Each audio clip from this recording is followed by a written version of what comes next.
Au nom du Père et du Fils et du Saint-Esprit. Amen. Viens à nous, Esprit du Père. Dans l'amour, viens nous consumer. Enseigne-nous ton infinie bonté.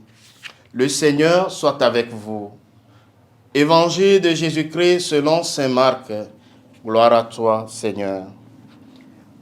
Aussitôt, après avoir nourri les 5000 hommes, Jésus obligea ses disciples à monter dans la barque et à le précéder sur l'autre rive vers Bethsaïde, pendant que lui-même renvoyait la foule. Quand il les eut congédiés, il s'en alla sur la montagne pour prier.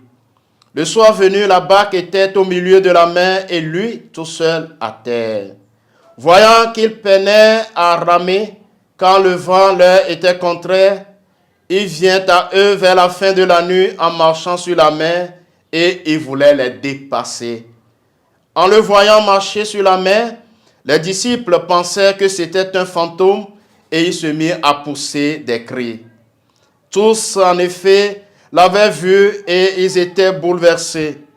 Mais aussitôt, Jésus parla avec eux et leur dit, « Confiance, c'est moi, n'ayez pas peur. » Il monta ensuite avec eux dans la barque et le vent tomba.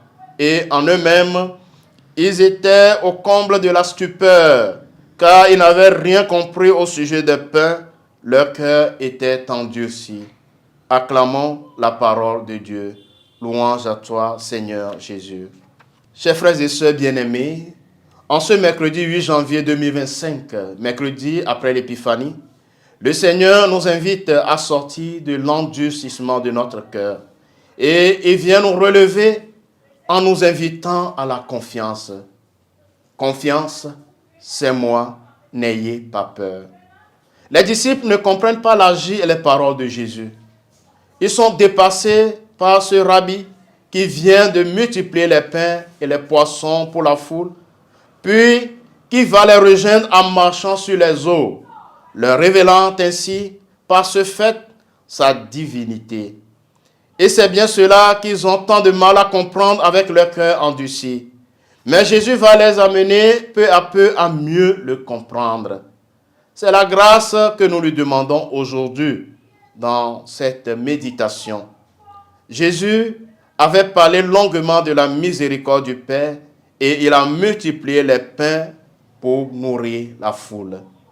Elle cherche désormais Jésus pour le faire roi parce qu'il leur a donné à manger du pain et du poisson en abondance.